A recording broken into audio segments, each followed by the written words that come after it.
할렐루야.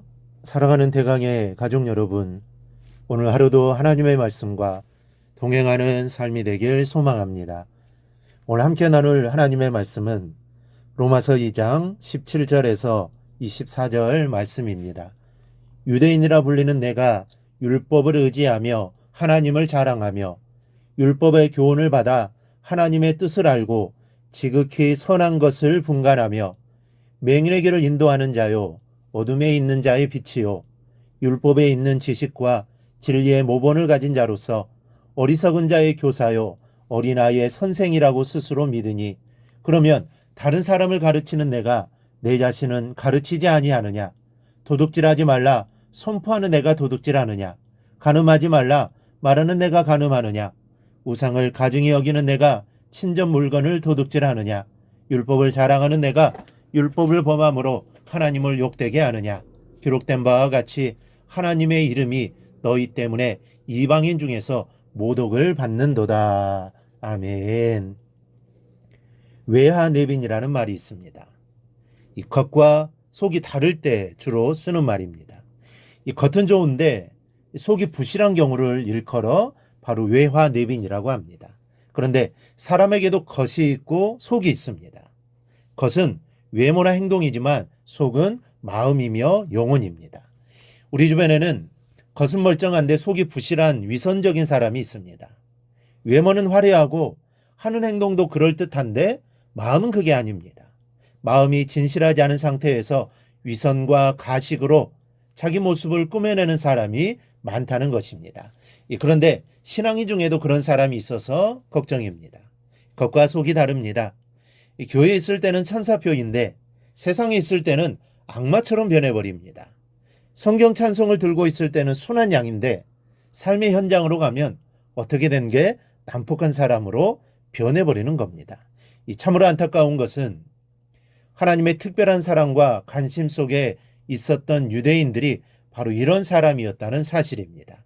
그들은 겉과 속이 다른 사람이었습니다. 어떤 점에서 그렇습니까? 먼저는 신앙적인 면에서 겉과 속이 달랐습니다.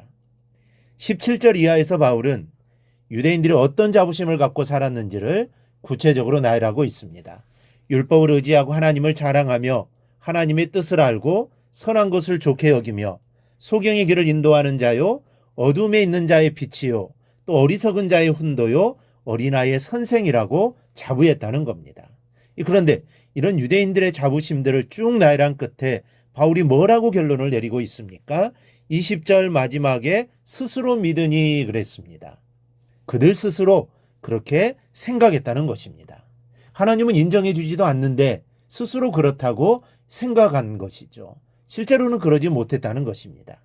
율법을 의지한다고는 했지만 오히려 율법을 주신 본 뜻을 몰랐고 하나님을 자랑했으나 오히려 하나님을 욕되게 했고 선한 것을 좋게 여긴다고 했으나 오히려 악하게 행동했습니다. 또한 소경을 인도한다고 했으나 오히려 남까지 넘어지게 만들었다는 말씀입니다. 그들 스스로 그렇게 생각하고 그것이 하나님의 뜻이라고 자부심을 가졌던 것입니다. 하지만 그들은 종교적인 위선으로 가득 찬 자들이었다는 질타입니다. 그래서 예수님도 이들 유대인들을 대표하는 바리새인들을 향하여 회칠한 무덤 같다고 질책하셨고 외식하는 자들이라고 꾸중하신 사실이 있습니다. 그렇다면 우리가 어떻게 살아야 합니까?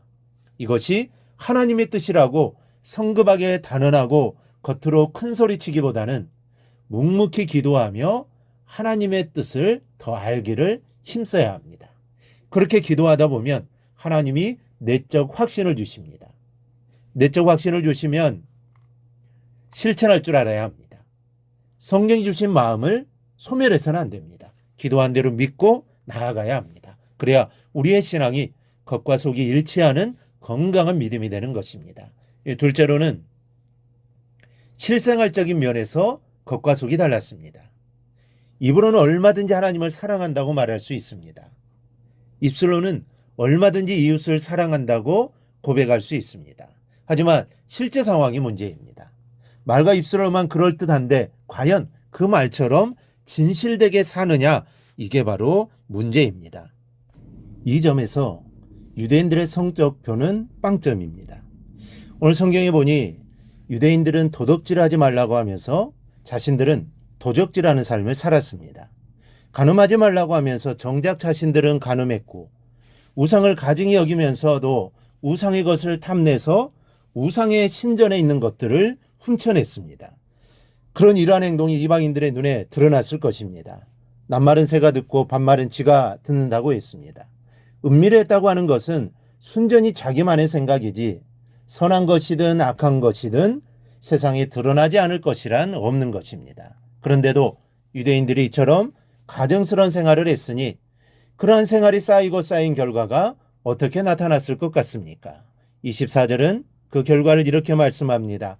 하나님의 이름이 너희 때문에 이방인 중에서 모독을 받는도다. 하나님을 믿는다는 그들로 인해 오히려 하나님의 이름이 모독을 당했다는 겁니다.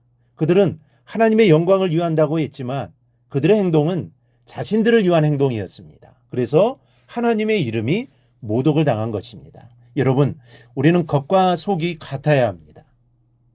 그리스도인이라는 이름에 걸맞게 그리스도인다운 행동이 있어야 하고, 그 행동은 믿음에서 우러나온 진실된 행동이어야 하나님이 영광을 받으시는 것입니다.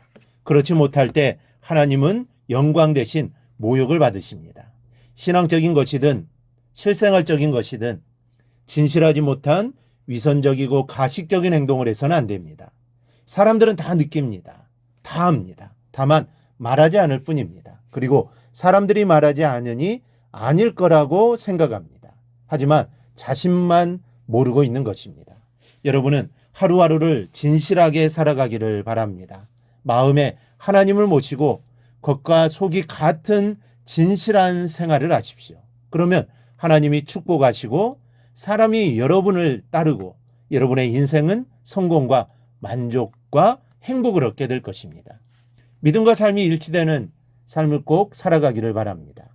이렇게 살아가는 것이 전도하는 것입니다. 하나님의 이름을 드러내고 하나님의 영광을 드러내는 것입니다. 우리 모두 믿음과 삶이 일치하는 삶을 꼭 살아가기를 주님의 이름으로 축원합니다. 오늘 묵상한 말씀을 굳게 잡고 삶으로 실천하며 살아내는 대강의 모든 성도들이 되기를 축복합니다.